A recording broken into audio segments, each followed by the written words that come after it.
Samoa Joe, I feel very sad for, in particular, because no matter what they asked him to do, it feels like he did it well, right? Yeah. Like, I mean, he's hurt. I mean, he was by far the best commentator in WWE.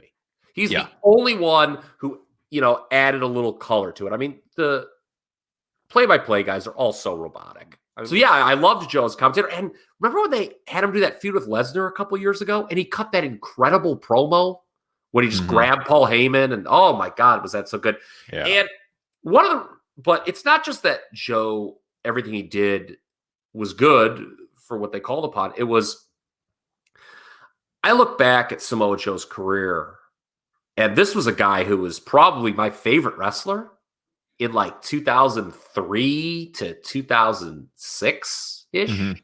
I don't know. I would agree. He was up there for me too. But he was such a badass as the Ring of Honor champion. And then when he came to TNA, it was like, oh my God, they need to strap this guy. And remember, they started falling when they didn't build the promotion around him. Yes. I can't remember the exact year that was, but I know that's when it was, when they kind of stalled his push.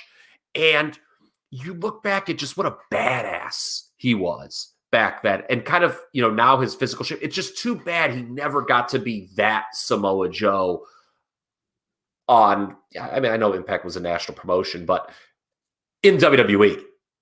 It's just a shame that, like, especially now with this promo and talking ability, if you could take the modern Samoa Joe on the mic and combine it with 2003, 2006 Samoa Joe on the ring, my God, what a professional wrestler that would be.